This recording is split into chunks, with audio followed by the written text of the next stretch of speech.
Welcome back to another journey through time, where we explore the quieter corners of history, the everyday moments that shape the lives of those who came before us.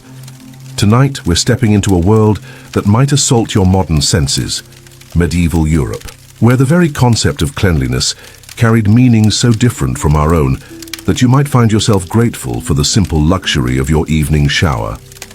Imagine, if you will, settling into the rhythm of a time when water was precious, when bathing was viewed with suspicion, and when the human body carried scents that would seem overwhelming to us today.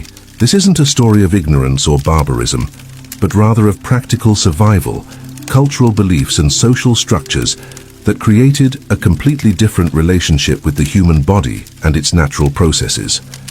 As you listen tonight, let yourself sink deeper into your comfortable bed, surrounded by the clean sheets and fresh air that medieval Europeans could hardly have imagined. We'll walk together through muddy streets, peek into humble cottages, explore the mysterious world of public bathhouses, and discover the surprising sophistication hidden beneath what might seem like simple filth. The scents and textures we'll encounter tonight might seem foreign, even unpleasant, but they tell a story of resilience, of making do with what was available, and of finding dignity and even beauty in circumstances that challenge our modern assumptions about cleanliness and comfort. So, before you get comfortable, take a moment to like the video and subscribe, but only if you genuinely enjoy what I do here. And while you are settling in, drop a comment telling me where you're listening from and what time it is in your corner of the world. I love knowing that somewhere, someone in Tokyo is drifting off to tales of ancient scams, while someone else in Minneapolis is just starting their day with stories of historical foolishness. Now dim the lights. Settle deep in your pillow tonight. Let your breathing deeply of your clean, modern air. Let your muscles release their tension. Let your mind begin to wander. Let the past rise softly around you, like distant smoke on the steps. And let's step back 7 centuries to discover why medieval Europeans smelled so bad, and why it made perfect sense to them. The year is 1290, and you're awakening not to the gentle chime of an alarm clock, but to the gradual lightening of a world lit only by fire and sun. Your bed isn't the soft mattress you know, but a rough wooden frame strung with rope, topped with a thin, straw-filled mattress that crackles with every movement. The straw, gathered months ago from the fields, has compressed and shifted, leaving lumps and valleys that your body has learned to navigate in sleep. You share this bed with your family, perhaps a spouse, children, maybe even a grandparent or unmarried sibling. Privacy is a luxury that doesn't exist in your one-room cottage, and the warmth of bodies pressed together is essential for survival through the cold English nights. Your skin feels sticky with the accumulated sweat of sleep, the result of heavy woolen clothing worn both day and night, bodies that rarely see full washing, and the shared heat of multiple people under coarse blankets. The air in your cottage is thick with the scent of humanity, not just unwashed bodies, but the accumulated odors of a space where all of life's functions occur in close proximity. Smoke from the central hearth has permeated every surface, mixing with the smell of yesterday's pottage, the mustiness of damp thatch overhead, and the earthier scents from the corner where the family's waste pot sits, waiting to be emptied. Rising from your bed, you reach for what serves as your morning ablution, a rough piece of linen, perhaps torn from a larger cloth that has served your family for years. There is no soap waiting for you, no basin of clean water. Instead, you perform what people of your time call a dry wash, rubbing the cloth against your skin to remove the most obvious dirt and oils, perhaps crushing a sprig of rosemary between your fingers to release its sharp, piney scent, and rubbing it against your wrists and neck. Water, you see, is both scarce and suspect in your world. The well in your village provides water for drinking, cooking, and the most essential cleaning, but it must be used sparingly. More troubling still, the learned men of your time warn that too much contact with water can be dangerous to your health. They speak of how water opens the pores, allowing evil humors and disease to enter the body. Better, they say, to keep the protective layer of natural oils and accumulated grime that serves as armor against illness. Your clothing tells its own story of medieval hygiene, or the lack thereof. The rough woolen tunic and hose you wear today are the same garments you've worn for weeks, perhaps months. Washing clothing is an enormous undertaking, requiring precious fuel to heat water. harsh lye soap that can damage the fabric, and days of drying that leave garments vulnerable to theft or weather. Instead, you brush off visible dirt, air your clothes occasionally, and hope that the herbs scattered in your clothing chest will keep the worst odors at bay. The rushes scattered across your cottage floor are supposed to absorb spills and odors, mixed with herbs like meadowsweet and mint to provide some freshness. But these rushes haven't been changed in months, and they now harbor decomposing food scraps, spilled ale, and worse. When you walk across them, they release small puffs of organic decay that mingles with all the other scents of your world. Your hair, hidden beneath a simple linen coif if you're a woman or left uncovered if you're a man, feels heavy with accumulated oils. You might run a wooden comb through it once a week, picking out the larger debris and perhaps some of the lice that are constant companions to every person of your social class. These tiny creatures are so common that they're barely worth noticing. Everyone has them, from the poorest serf to the king himself. The privy behind your cottage is a simple affair, a wooden seat over a pit that serves your family's most basic needs. There's no paper waiting there, only leaves if you're fortunate, rough stones or scraps of cloth if you're not. The smell is overwhelming by modern standards, but to you, it's simply part of the landscape of scents that define your world. Stepping outside your cottage, you enter a village that assaults the modern nose with its complexity of odors. The muddy street, rutted by cartwheels and churned by countless feet, both human and animal, squelches beneath your leather shoes. This mud isn't the clean earth you might imagine, but a mixture of soil, animal waste, kitchen scraps thrown from doorways, and human waste from overflowing privies and chamber pots emptied hastily in the night. Pigs root freely through the village, serving as living garbage disposals, consuming the organic waste that would otherwise pile up in dangerous quantities. Their presence adds to the rich barnyard scent that permeates everything. Chickens scratch in the dirt, adding their own droppings to the mix while the occasional cow or ox passes through, leaving substantial evidence of their passage. The blacksmith's forge adds the acrid smell of hot metal and coal smoke to the air, while the tanner's workshop contributes the stomach-turning odors of animal hides, curing in mixtures of dog dung and oak bark. These aren't pleasant scents by any measure, but they represent the vital work that keeps your community functioning, turning raw materials into the tools and goods that make life possible. Other villagers move through this aromatic landscape with the same casual acceptance you feel. The baker, flour dusting his clothing and hands, carries the yeasty scent of bread mixed with his own unwashed humanity. The alewife, stirring her brewing vats, smells of hops and grain and the particular sourness that comes from working with fermenting beverages. Even the priest, representing the highest moral authority in your village, carries the human sense that no amount of prayer seems to diminish. Children play in this environment without the slightest concern for what they're touching or breathing. They roll in the dirt, splash through puddles of uncertain composition, and wipe their noses on their sleeves before eating bread with unwashed hands. Somehow most of them survive to adulthood, their bodies developing immunities to the countless microorganisms that would terrify a modern parent. Women gather at the village well, the day's first social interaction providing a brief respite from the isolation of cottage life. But even here the scents follow. Each woman carries her own particular combination of smoke, food preparation, children's waste, and unwashed humanity. They might notice if someone smells particularly unusual, perhaps sweet with fever, or sharp with certain illnesses. But the general state of unwashedness is so universal as to be unremarkable. The wealthy merchants and minor nobles who occasionally pass through your village don't smell dramatically better than you do. They might have more changes of clothing, perhaps a small vial of rosewater or another precious scent.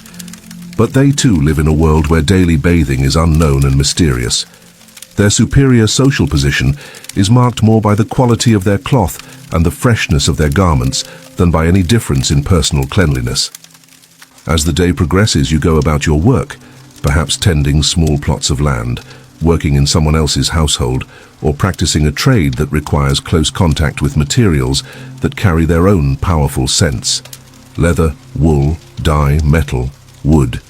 Each craft adds its particular aromatic signature to the human smells that define medieval life.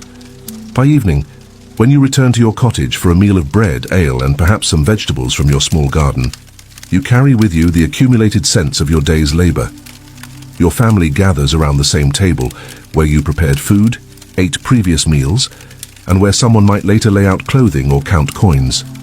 The boundaries between cooking, eating, sleeping, and working blur together in your small space, each activity adding its own layer to the complex bouquet of medieval domestic life.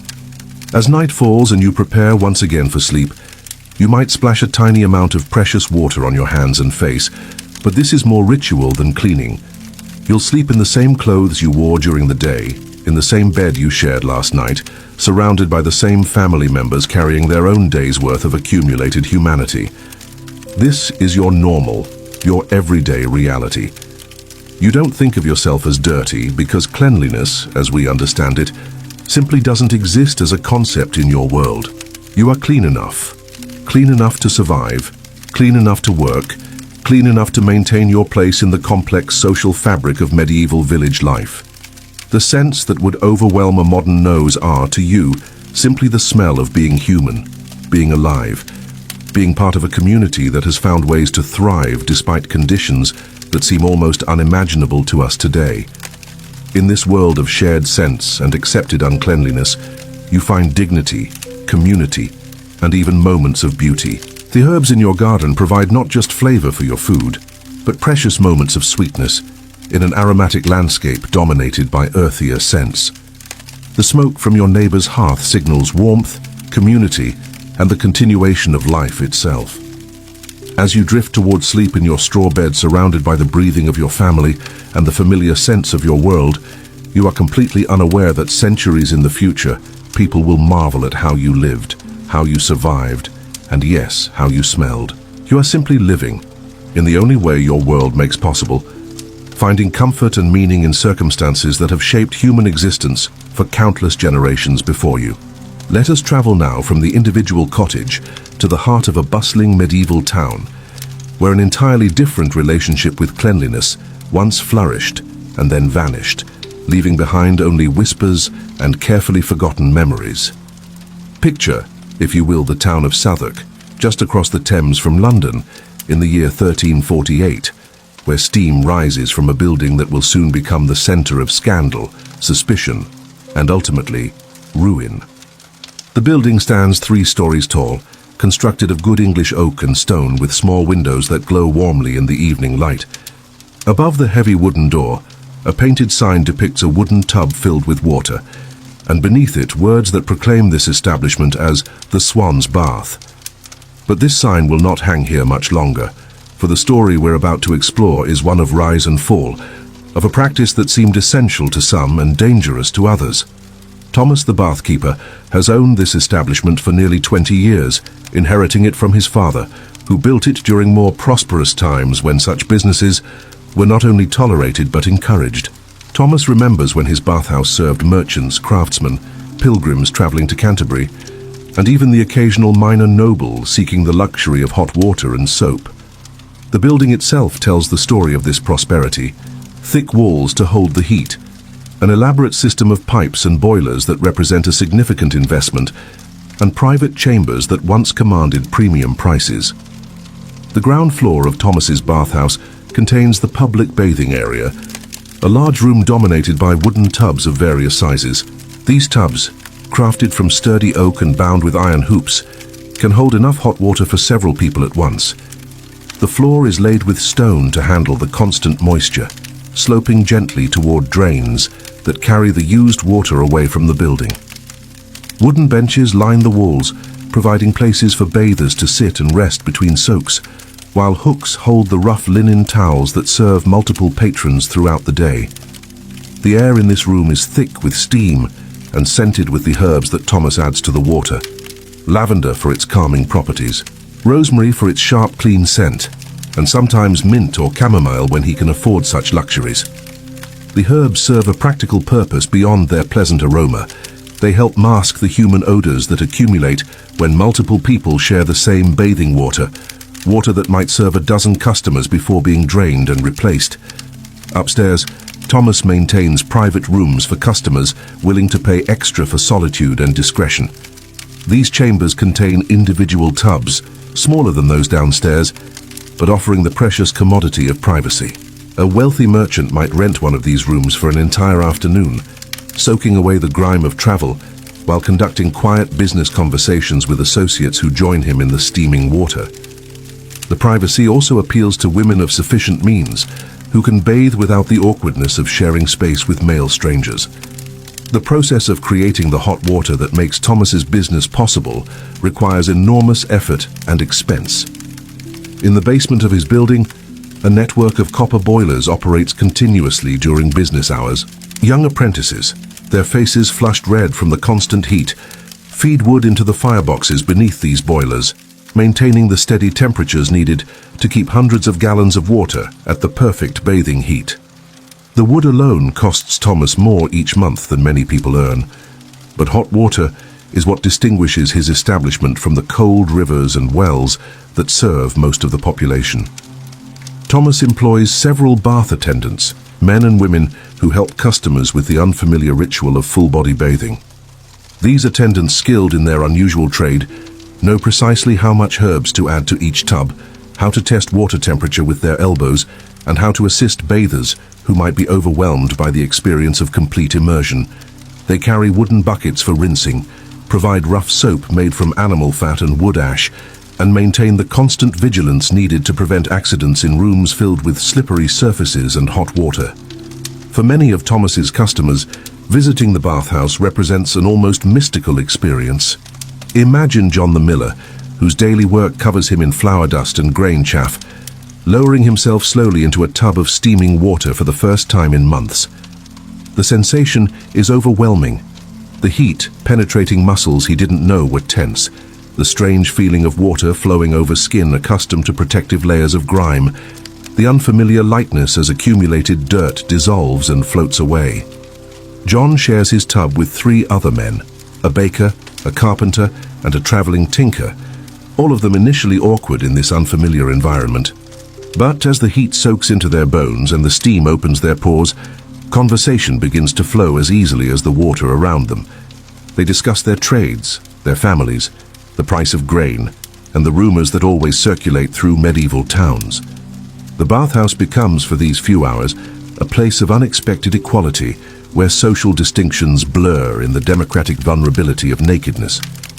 But not everyone views Thomas's establishment with such innocent eyes. Father Benedict, the parish priest, has begun to preach against the bathhouse in his Sunday sermons, warning his congregation about the moral dangers of nakedness and the suspicious intimacy of shared bathing. He speaks of the Roman baths, those dens of iniquity where Christians were corrupted by pagan practices, and suggests that anyone who strips naked in public has already taken the first step toward more serious sins. The priest's concerns are not entirely without foundation. The bathhouse does indeed serve as a place where conventional social boundaries break down, where merchants and craftsmen might find themselves in intimate conversation, where women and men occasionally glimpse each other in states of undress, and where the warm, relaxing atmosphere sometimes leads to friendships and alliances that bypass the normal channels of social introduction. More troubling to the authorities, the bathhouse has become associated with the town's prostitutes, women who recognize that men relaxed by hot water, and perhaps slightly intoxicated by the unfamiliar luxury, might be more generous with their coins. Thomas tries to discourage such activities, but the private rooms upstairs are difficult to monitor, and he cannot afford to turn away paying customers during increasingly difficult economic times. The year 1348 brings more than moral concerns to Thomas's door. Reports arrive of a terrible pestilence sweeping across Europe, a disease so virulent that entire towns are abandoned, so contagious that families flee from their own sick relatives. The learned doctors who visit the town speak fearfully of how disease spreads through the air, through contact with infected persons, and most ominously, through the opening of the body's pores by excessive heat and moisture. Dr. William of Exeter, educated at the great universities and versed in the teachings of ancient medical authorities, visits Thomas's bathhouse not as a customer, but as an investigator. He examines the steaming tubs with growing alarm, explaining to anyone who will listen how the combination of heat, moisture, And multiple naked bodies creates perfect conditions for the spread of disease. The hot water, he warns, opens every pore in the human body, allowing poisonous vapors to enter directly into the blood. The doctor's warnings gain credibility as the plague draws closer to Southwark. Stories arrive of bathhouses in other towns where dozens of people sickened and died after sharing the same water, of entire families wiped out after a single visit to such establishments. Whether these stories are true or merely reflect the growing hysteria surrounding any activity that involves groups of people in close contact, they have the desired effect on Thomas's customers. Business begins to decline precipitously as fear overtakes the desire for cleanliness. The wealthy merchants who once rented private rooms for entire afternoons now hurry past Thomas's establishment without stopping. The craftsmen who gathered in his public tubs seek other venues for their social interactions. Even the most dedicated bathers begin to question whether the luxury of hot water is worth the risk of exposure to deadly disease. Thomas attempts to adapt to these changing circumstances. He begins draining and refilling his tubs after every customer, an expensive practice that eliminates his profit margins, but addresses concerns about contamination. He hangs bundles of protective herbs throughout his establishment, following the advice of those who claim certain plants can ward off disease. He even reduces his prices to attract customers who might be tempted by a bargain, despite the increased costs of his purification efforts. But these measures prove insufficient against the tide of fear and suspicion that now surrounds his business. The town authorities, pressured by both religious leaders and medical experts, begin to consider regulations that would effectively shut down the bathhouse. They speak of licensing requirements, health inspections, and moral oversight that Thomas cannot afford to implement or satisfy. The final blow comes not from official action, but from public opinion. When the plague finally reaches Southwark, claiming its first victims in the autumn of 1348, rumors immediately connect these deaths to Thomas's bathhouse. Whether any of the victims actually visited his establishment matters less than the perception that they might have done so. In a community gripped by terror and desperate for explanations, the bathhouse becomes a convenient scapegoat for the inexplicable horror of epidemic disease. Thomas watches his life's work crumble as the remaining customers abandon his establishment entirely. The apprentices who once tended his boilers seek employment elsewhere, leaving him unable to maintain the hot water that defines his business. The bath attendants, skilled in their specialized trade, find no other use for their knowledge as the entire concept of public bathing falls into disrepute. By the winter of 1348, Thomas's bathhouse stands empty, its tubs dry, its boilers cold. The building that once filled with the sounds of conversation, laughter and splashing water, now echoes only with the wind whistling through its shuttered windows. Thomas himself, financially ruined and socially ostracized, eventually abandons Southwark entirely, leaving behind only the empty shell of what was once a thriving business. But the story of the bathhouse doesn't end with Thomas's departure. The building, too expensive to demolish and too specialized to convert easily to other uses, stands as a monument to changing attitudes toward cleanliness and the human body. Local children unaware of its history sometimes dare each other to peer through its windows or explore its empty rooms, finding only dust, cobwebs, and the faint mineral smell of old pipes. Years pass, and the memory of the bathhouse fades from active consciousness, becoming one of those half-remembered stories that older residents share when conversation turns to the way things used to be. Some recall it fondly, remembering the luxury of hot water and the social pleasures of communal bathing. Others speak of it with disapproval, suggesting that its closure was inevitable, given its association with moral laxity and disease. The empty building slowly deteriorates, its roof developing leaks that allow rain to pool in the rooms where people once soaked in carefully heated water. The wooden tubs, abandoned by their departing owner, gradually rot and collapse, leaving only iron hoops and fragments of oak to mark where they once stood. The elaborate system of pipes and boilers rusts into uselessness, no longer capable of delivering the hot water that made the entire enterprise possible. By the early 15th century, a new generation of Southwark residents has grown up with no memory of public bathhouses. To them, the idea of multiple people sharing the same bathing water seems not just unnecessary, but actively dangerous.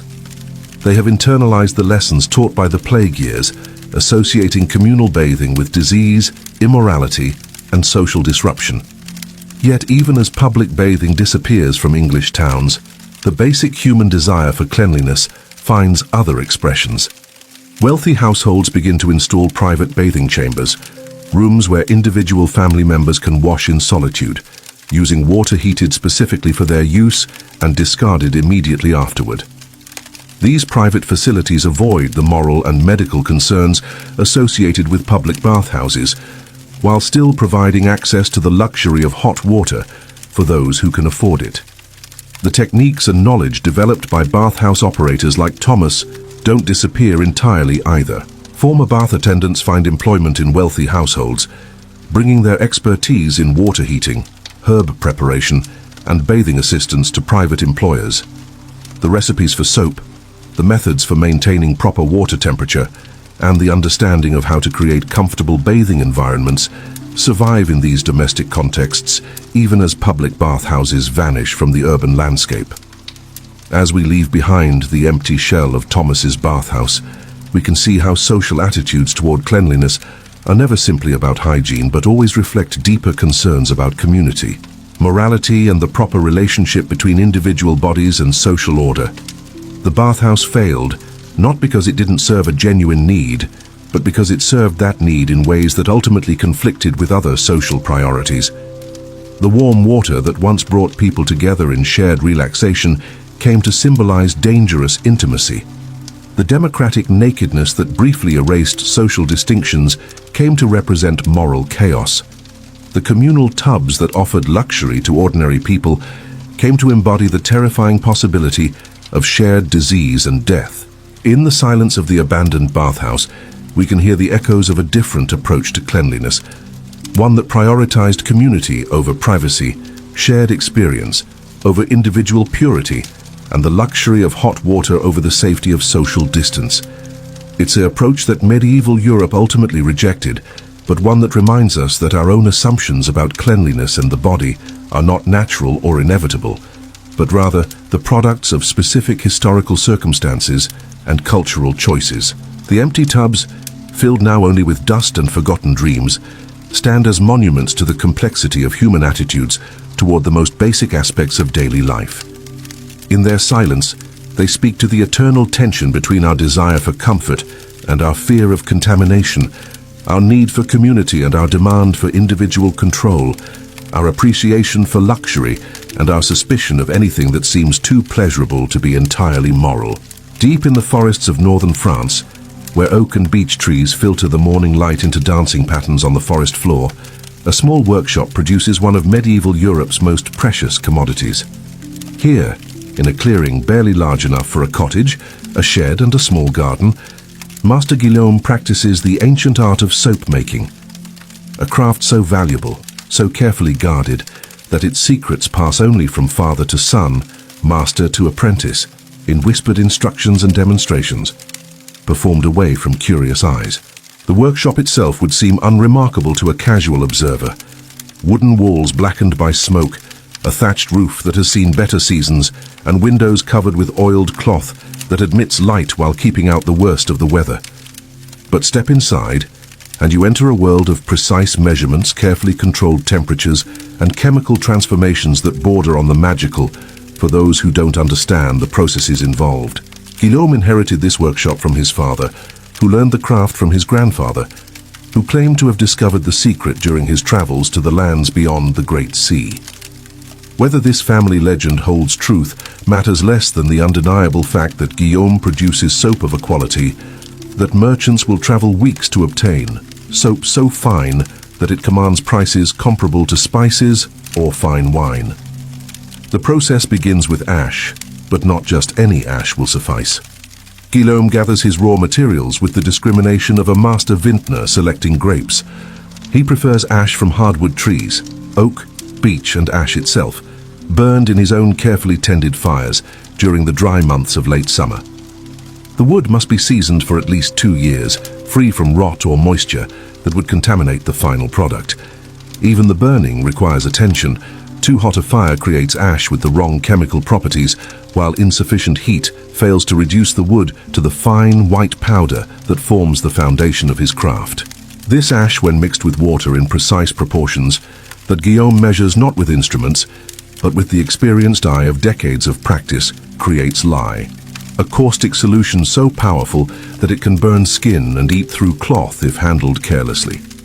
Guillaume protects his hands with thick leather gloves, works in a well-ventilated area to avoid breathing the harsh vapors, and keeps buckets of clean water nearby to dilute any accidental spills. The lye must be tested for strength, using methods passed down through generations of soap makers. Guillaume drops fresh eggs into the solution. If they float with exactly the right portion above the surface, the lye has reached the proper concentration. Too weak, and the soap will never harden properly. Too strong, and it will be harsh enough to strip skin as well as dirt. The eggs that serve this testing purpose are never wasted. Once their chemical work is complete, they become part of Guillaume's evening meal. While the lye settles and clarifies, Guillaume prepares the second essential component of his soap, fat. But again, not just any fat will produce the quality for which his workshop has become renowned. He has arrangements with butchers in 3 different villages, men who save for him the finest beef and mutton tallow, the hard white fat that renders down into the pure, clean substance essential for superior soap making. This fat must be processed with the same care as the lye. Guillaume renders it slowly in large iron cauldrons, heating it just enough to melt and purify without burning or developing the rancid odors that would contaminate his final product. The process fills his workshop with the rich, almost overwhelming scent of cooking meat. A smell so pervasive that it clings to his clothes, his hair, and even seems to penetrate the wooden walls of his building. As the fat melts and clarifies, Guillaume skims away impurities, bits of membrane, blood, and other organic matter that would spoil his soap if left to ferment. This skimming requires patience and attention. Rush the process. And weeks of work can be ruined by contamination that won't become apparent until the soap has already been sold and used by customers who will never return to purchase from a soap maker whose products fail to meet their expectations. The magical moment comes when Guillaume combines his carefully prepared lye with his purified fat. This is not a process that can be hurried or approximated. The temperature of both substances must be precisely right, hot enough to facilitate the chemical reaction that transforms 2 simple ingredients into something entirely new, but not so hot that the mixture seizes up or separates into unusable components. Guillaume pours the lye slowly into the fat, stirring constantly with a wooden paddle that has been worn smooth by years of use. The mixture begins to change almost immediately, thickening and taking on a consistency that experienced soap makers recognize as the signal that saponification, the chemical process that creates soap, has begun. This stirring continues for what seems like hours, Guillaume's arm moving in steady, rhythmic circles as he watches for the subtle changes in color and texture that indicate success or failure. The workshop fills with steam as the hot mixture releases moisture, and the scent changes from the individual odors of ash and fat to something new, the clean, slightly alkaline smell of forming soap. Guillaume adds his secret ingredients during this process, dried lavender flowers that he grows in his own garden, providing both fragrance and the pale purple specks that mark his soap as genuine, crushed rosemary that adds its sharp, piney scent and rumored medicinal properties, and sometimes, when he can afford such luxury, a few drops of precious rose oil traded from merchants who travel the routes to distant lands. The mixture must be stirred until it reaches trace, the point where a spoonful drizzled over the surface leaves a brief pattern before disappearing back into the mass. Achieving trace requires experience that cannot be taught through words alone. It's a feeling in the resistance of the paddle, a subtle change in the sound the mixture makes as it moves, a barely perceptible shift in how the light reflects from its surface. Once trace is achieved, Guillaume quickly pours the soap into wooden molds lined with clean linen cloth. These molds, carved from seasoned oak and fitted together with the precision of fine furniture, will shape his soap into bars that bear the distinctive marks of his workshop. The soap is still soft at this stage, warm to the touch, and pliable enough to take the impression of the wooden stamps that Guillaume presses into each bar, marking them with symbols that identify their maker and guarantee their quality. The newly molded soup must now undergo the slow process of saponification, completion, and curing. Guillaume covers the molds with woolen blankets, maintaining the warmth that allows the chemical transformation to continue even as the mixture begins to harden. Over the following days, he checks the soap regularly, looking for signs that the process is proceeding correctly. The gradual firming of the texture, the development of the characteristic pale color, and the absence of the liquid separation that would indicate failure. After a week in the molds, the soap has hardened enough to be removed and cut into individual bars.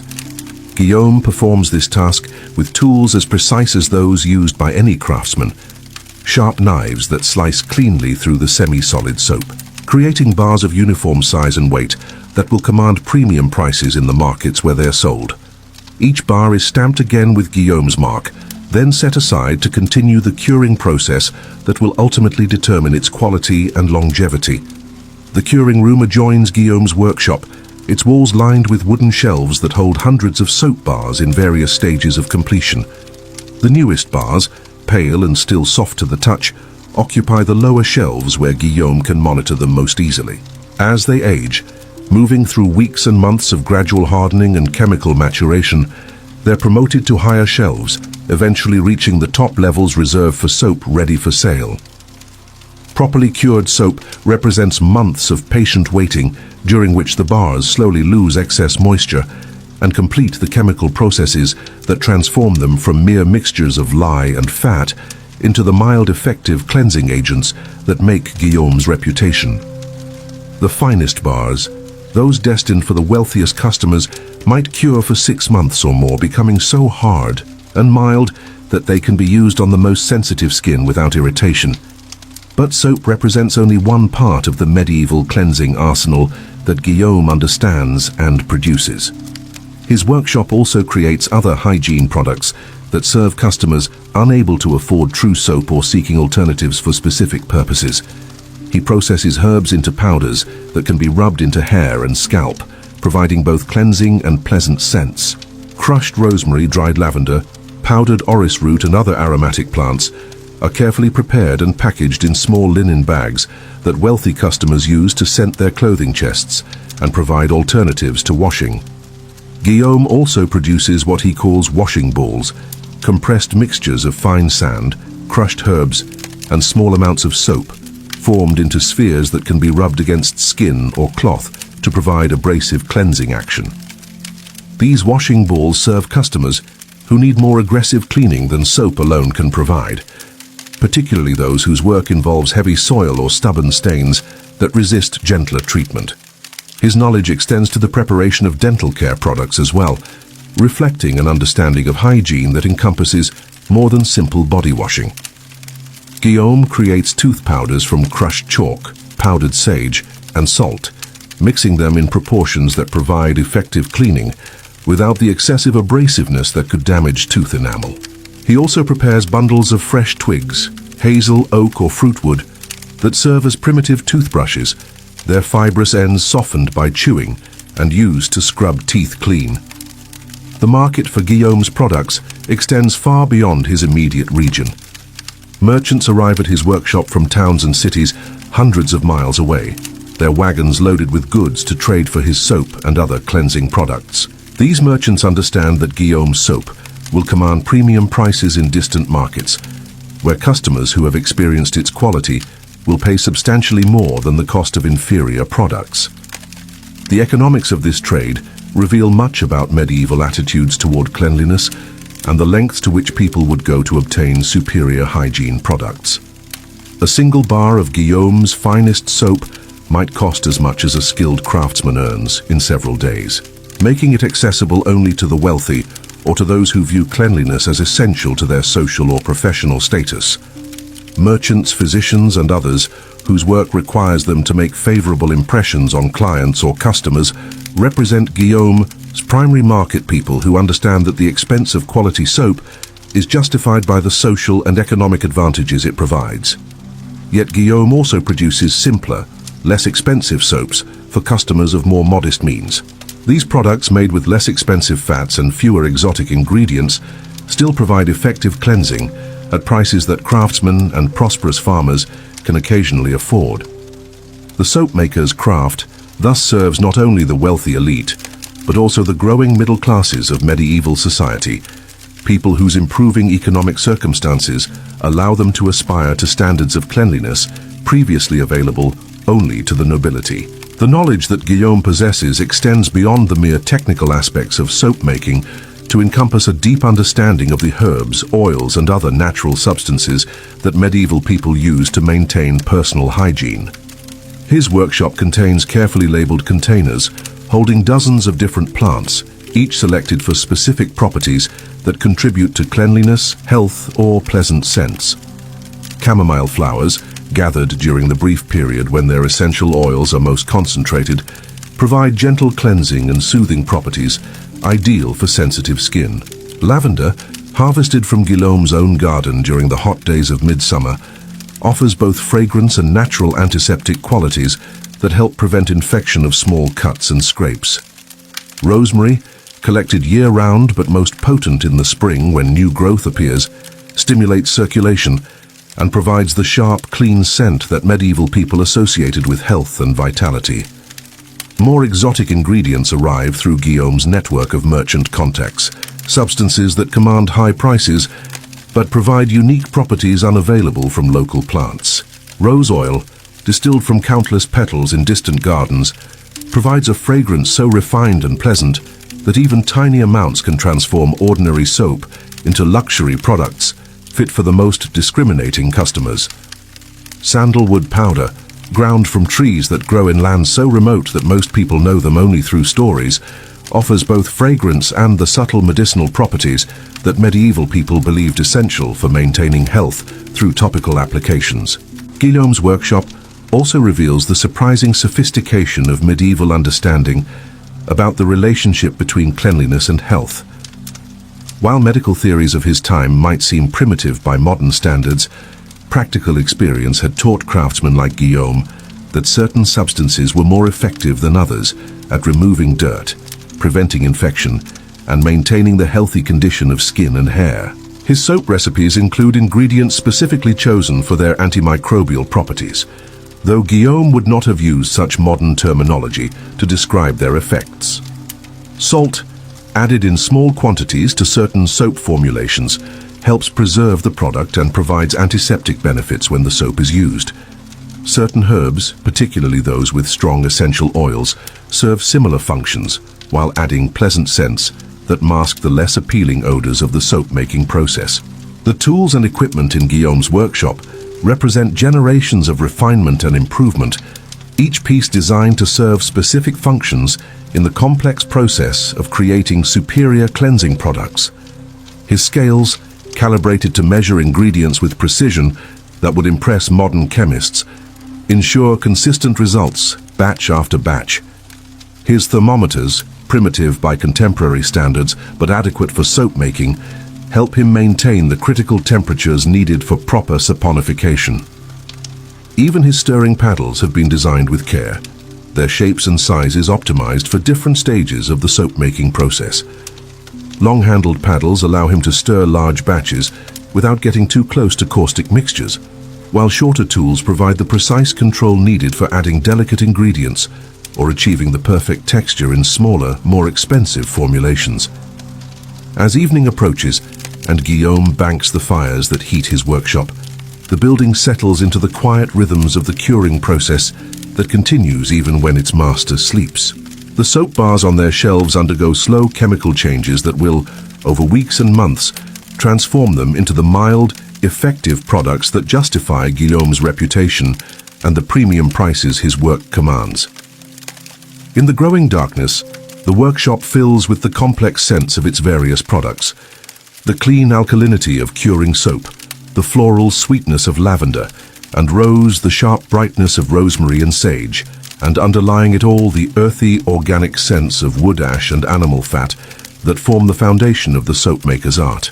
This aromatic complexity represents something remarkable in the medieval world: the deliberate creation of cleanliness, the transformation of crude materials into refined products that serve humanity is eternal desire to rise above the merely functional and achieve something approaching luxury.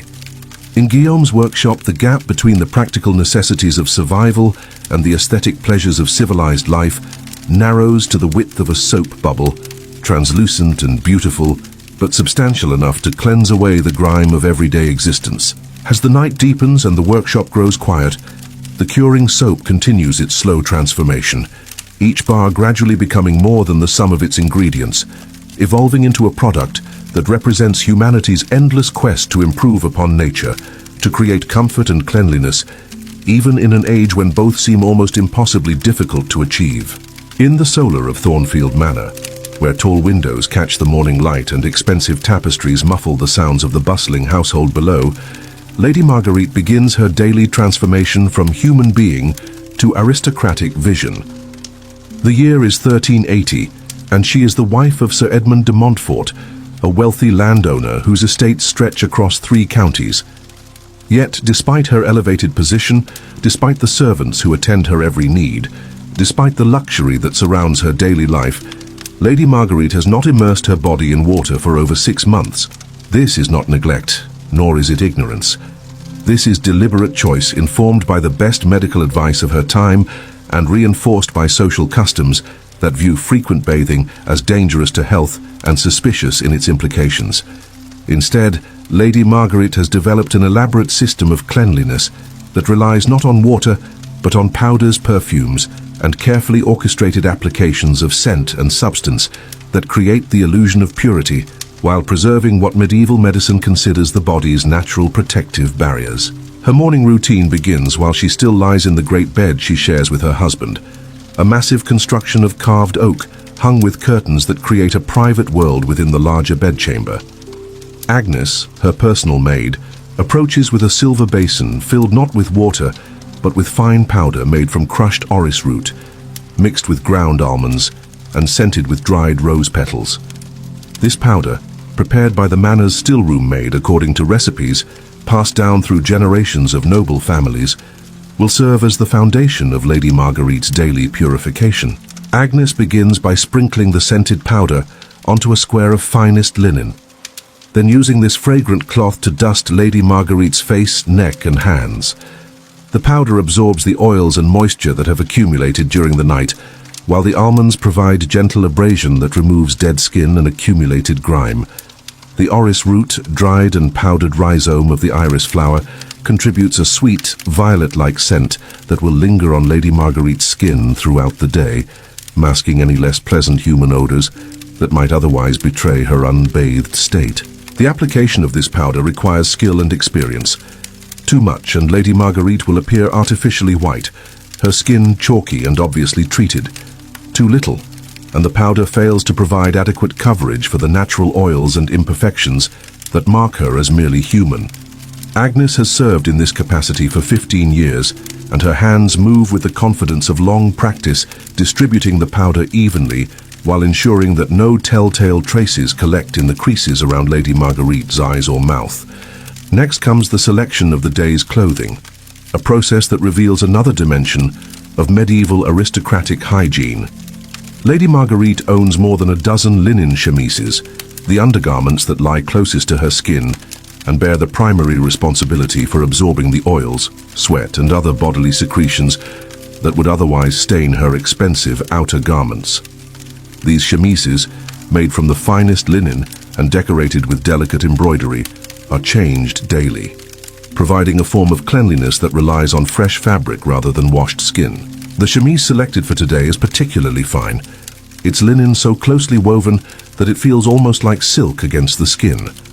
The fabric has been stored in a chest lined with sachets of lavender, rosemary, and sweet herbs, giving it a fragrance that will complement the other scents Lady Marguerite will layer onto her body throughout the morning. The chemise fits closely, designed to wick moisture away from the skin while providing a barrier between Lady Marguerite's body and the wool and silk garments that will comprise her visible costume. Over the chemise goes a kirtle of deep blue wool, its rich color achieved through expensive dyes that mark Lady Marguerite's social position as clearly as any heraldic banner. The wool itself has been treated with herbs during the fulling process, giving it subtle scents of lavender and mint that will intensify as the fabric warms with body heat. The kirtle's sleeves are lined with silk, providing additional comfort while preventing the wool from directly contacting Lady Marguerite's skin. But it is in the application of perfumes and scented oils that Lady Marguerite's morning routine reaches its most elaborate heights. Her dressing table, a piece of furniture that would seem familiar to modern eyes, holds an array of small bottles, boxes and containers that represent a fortune in imported luxuries. Here are oils of rose and jasmine, carried by merchants across thousands of miles of dangerous territory.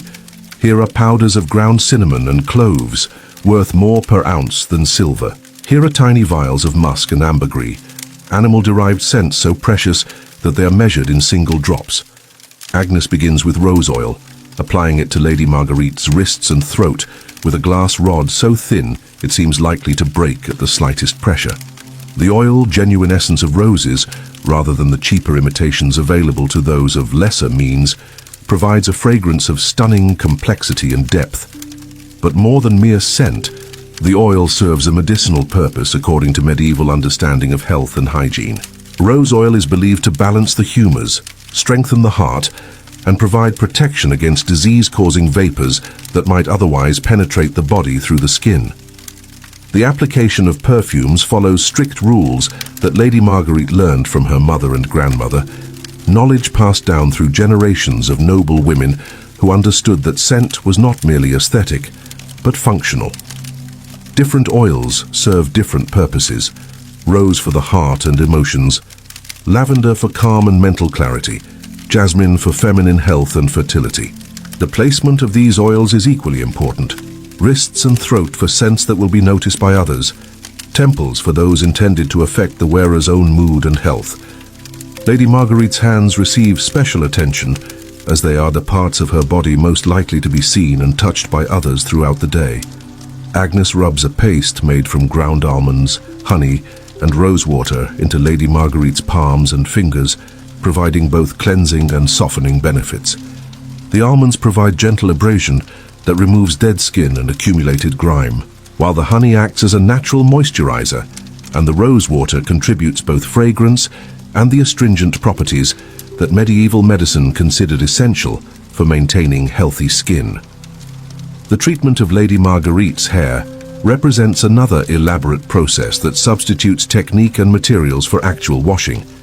Her hair, which has not been washed with water for months, receives daily attention designed to keep it clean, healthy, and attractively scented without the risks associated with water contact.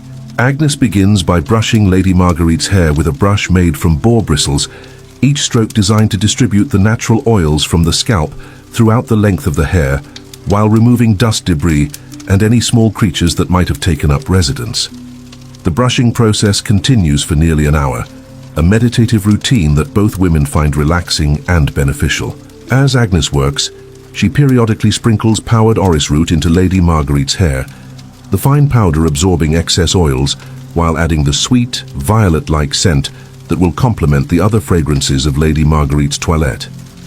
The orris root serves as a dry shampoo, removing the greasiness that would otherwise make Lady Marguerite's hair appear unwashed, while adding volume and texture that water-based washing might actually diminish. Once the brushing is complete, Agnes begins the complex process of styling Lady Marguerite's hair according to the fashions of the court and the requirements of her social position. The style chosen for today calls for the hair to be braided with silk ribbons scented with rose oil, then coiled and pinned to create an elaborate construction that will be partially visible beneath the veil and headdress that complete Lady Marguerite's costume. The creation of this hairstyle requires not only skill, but also the addition of various scented substances that serve both aesthetic and hygienic purposes. Agnes weaves tiny sachets of herbs into the braids, small silk bags containing lavender, rosemary, and mint that will release their fragrances gradually throughout the day. She also applies drops of precious oils to specific sections of hair, ensuring that any movement of Lady Marguerite's head will release pleasant scents rather than the human odors that might otherwise escape from beneath her elaborate headdress. The final elements of Lady Marguerite's morning transformation involve the application of cosmetics that serve hygienic as well as aesthetic purposes. She uses a white powder made from ground pearls and bismuth to create the pale complexion that fashion demands. But this powder also serves to absorb oils and moisture from her skin throughout the day. Her lips receive a tint made from crushed cochineal insects mixed with wax and rose oil, providing color while protecting the delicate skin from cracking and irritation.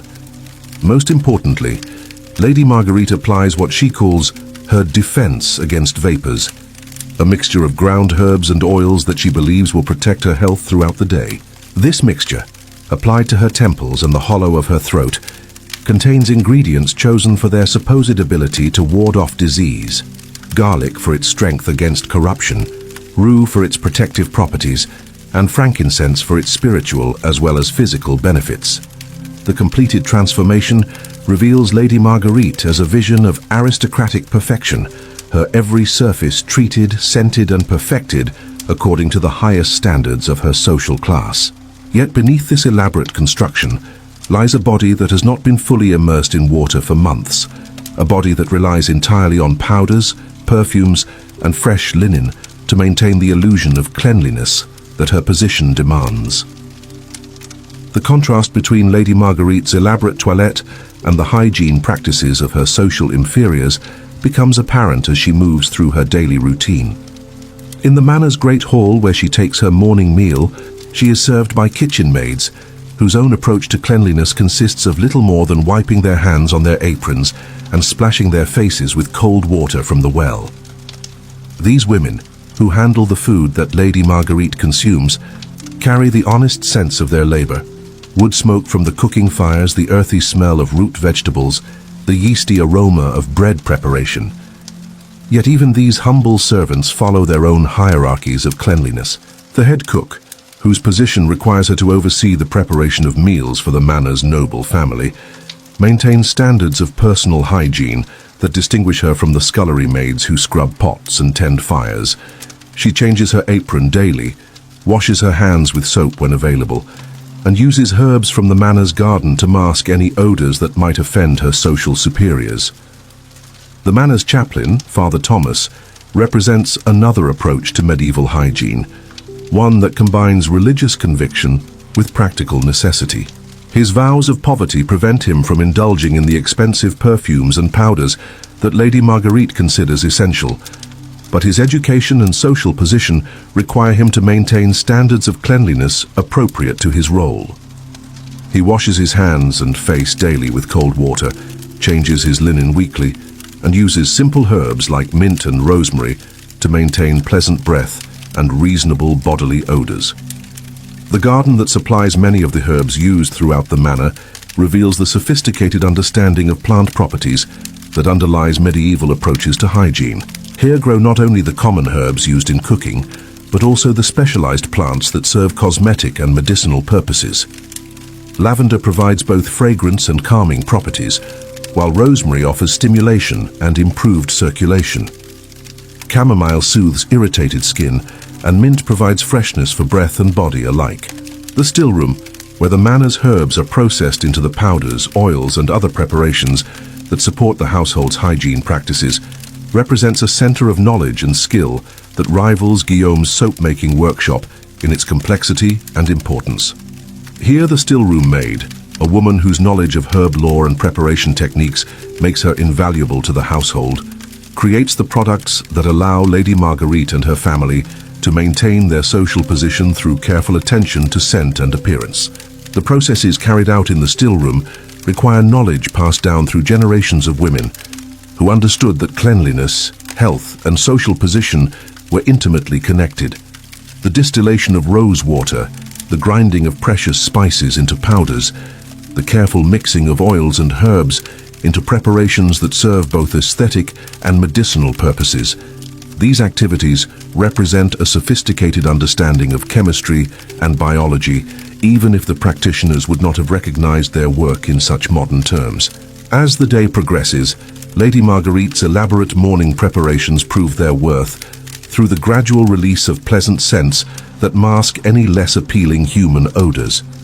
The orris root powder continues to absorb oils from her skin, while the various perfumes applied to her wrists and throat provide a changing bouquet of fragrances that shift and evolve with her body is heat and movement. The herbs woven into her hair release their scents when she moves her head, while the treated fabrics of her clothing contribute their own aromatic notes to the complex symphony of scents that surrounds her. Yet despite these elaborate preparations, or perhaps because of them, Lady Marguerite remains intensely aware of her own body and its needs. The absence of water-based bathing means that she must rely entirely on these alternative methods to maintain the illusion of cleanliness that her social position demands. Any failure in her routine, any breakdown in the careful system of powders and perfumes, would expose her to social embarrassment and potential damage to her family's reputation. The psychological burden of maintaining this elaborate facade reveals itself in the constant attention Lady Marguerite pays to her own scent and appearance. She frequently checks her reflection in the polished metal mirrors that serve her household, ensuring that her powder remains evenly distributed and her cosmetics properly applied. She carries a small pomander, a perforated silver ball filled with aromatic substances that she can hold to her nose if confronted with unpleasant odors from the world around her. The evening routine that concludes Lady Marguerite's day involves the careful removal and replacement of the various substances that have maintained her cleanliness throughout the day. Agnes helps her remove the elaborate headdress and dismantle the complex hairstyle, brushing out the herbs and oils that have accumulated throughout the day. The day's chemise, now saturated with the oils and moisture that Lady Marguerite's body has produced, is removed and set aside for washing, while a fresh garment takes its place for the night. The nighttime application of scents and treatments follows a different pattern from the morning routine, focusing on substances believed to promote health and restful sleep, rather than the more complex fragrances required for daytime social interactions. Lady Marguerite's pillow is sprinkled with lavender water, while her nightgown is scented with chamomile and mint. Her hair, freed from its daytime constraints, is brushed once more with orris root powder and braided loosely to prevent tangling during sleep. As Lady Marguerite settles into her bed surrounded by the lingering scents of her day's elaborate toilette, she represents the pinnacle of medieval aristocratic approaches to cleanliness, a system that achieves its goals through technique, expense, and careful attention to detail, rather than through the simple application of soap and water that later generations would consider essential. Her success in maintaining social position and personal comfort through these alternative methods demonstrates the sophistication and effectiveness of medieval hygiene practices, even as it reveals their fundamental dependence on wealth, leisure, and access to expensive materials. In the darkness of her bedchamber, as the various scents of her day gradually fade and blend into the aromatic complexity of her domestic environment, Lady Marguerite embodies the medieval aristocratic belief that true cleanliness comes not from washing away the human body's natural properties, but from transforming and perfecting them through careful application of knowledge, technique, and luxury. Her success in this endeavor marks her as a master of her era's most demanding social and hygienic requirements, even as it reminds us how different the very concept of cleanliness can be across the centuries that separate her world from our own. The manor settles into the quiet rhythms of night, but the scents that define Lady Marguerite's approach to cleanliness continue their slow transformations, releasing new aromatic notes as they interact with the changing temperatures and humidity of the sleeping household. In these subtle chemical changes, we can see the medieval understanding of hygiene as an ongoing process of transformation and refinement, rather than the simple removal of dirt and odor that characterizes more modern approaches to personal cleanliness. As our journey through the aromatic landscape of medieval Europe draws to a close, we find ourselves returning to that most basic of human experiences, the relationship between our bodies and the world around us. We have walked through muddy village streets where the sense of humanity mingled with smoke and animal waste. We have witnessed the rise and fall of public bathhouses, where community and cleanliness briefly joined, before fear and suspicion drove them apart. We have stood in the workshop of a master soap maker, watching simple ingredients transform into luxurious necessities. And we have observed the elaborate morning ritual of a noblewoman who never bathed but managed to embody the highest standards of her time's approach to personal cleanliness. What emerges from these stories is not a simple tale of ignorance overcome by progress, but rather a complex understanding of how human societies adapt to their circumstances, creating systems of meaning and practice that serve their needs even when those systems seem foreign to later generations. Medieval Europeans didn't smell bad because they were ignorant or careless, but because they had developed approaches to cleanliness that prioritized other values: the conservation of precious resources, the preservation of health according to medical theories of their time, and the maintenance of social distinctions that helped organize their world. The peasant family sharing their straw bed found dignity and survival in circumstances that required them to accept human sense as part of the natural order. The bathhouse keeper discovered that community cleanliness could conflict with social stability and religious orthodoxy. The soap maker created luxury and refinement from the simplest materials, serving customers who understood that true cleanliness required not just technique, but significant expense. The noblewoman achieved the highest standards of her era's hygiene through elaborate rituals that substituted knowledge and luxury for the simple application of soap and water.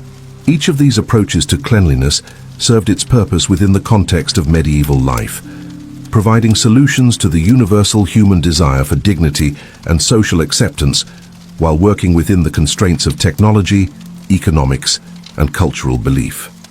The fact that these solutions seem inadequate or even disturbing to modern sensibilities doesn't diminish their effectiveness within their own time and place, but rather reminds us how much our own assumptions about cleanliness depend on circumstances that medieval people could not have imagined.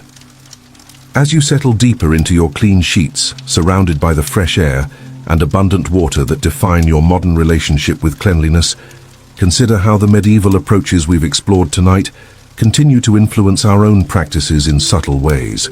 The use of perfumes and cosmetics to enhance rather than replace cleanliness, the social distinctions that still mark different standards of personal hygiene, the ongoing tension between individual cleanliness and community health. All of these echo the concerns that shaped medieval attitudes toward the human body and its maintenance. The herbs that medieval people used to scent their clothing and homes survive in the essential oils and aromatherapy products that line modern store shelves. The understanding that different scents serve different purposes, relaxation, stimulation, social attraction, remains central to how we think about perfumes and personal care products. Even the basic recognition that cleanliness serves social as well as hygienic purposes continues to shape how we present ourselves to the world each day. Perhaps most importantly, the medieval experience reminds us that cleanliness is never just about removing dirt or eliminating odors, but always about defining ourselves in relationship to others and to the natural world. The peasant who accepted human sense as natural, the bathhouse keeper who created community through shared cleanliness, the soap maker who transformed simple materials into luxury goods, and the noblewoman who achieved purity through elaborate ritual, all understood that hygiene is fundamentally about identity, community, and the endless human quest to rise above mere survival and achieve something approaching grace. In the gentle darkness of your modern bedroom, surrounded by the quiet hum of systems that provide you with clean air, pure water, and comfortable temperatures, you can rest in the knowledge that you have inherited solutions to problems that challenged countless generations before you.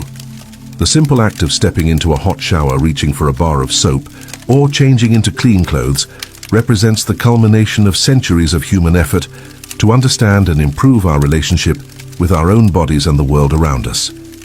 Yet, as you drift towards sleep, you might also appreciate the ingenuity and determination of those medieval Europeans who found their own ways to maintain dignity and cleanliness without the conveniences you take for granted.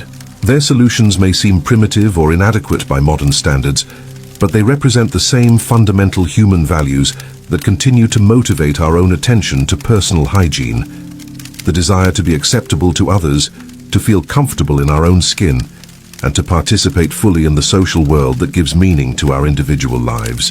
The sense of medieval Europe, smoke and mud, herbs and human bodies, soap made from ash and fat, perfumes distilled from distant flowers, have faded into history, but the human needs they served and the ingenuity they represent continue to shape our world in ways both obvious and subtle. In understanding how our ancestors approached the challenge of staying clean, we gain insight not only into their world, but into our own, recognizing the continuity of human experience across the centuries that separate us from those who came before. Sleep well in your clean bed, breathing your fresh air, secure in the knowledge that you are part of a long chain of human beings who have all in their own ways sought to maintain the cleanliness and dignity that make life not just bearable, but beautiful. The solutions change, but the underlying human needs remain constant, connecting you across time to the medieval Europeans who, in their own aromatic world, found their own ways to be clean, comfortable, and fully human.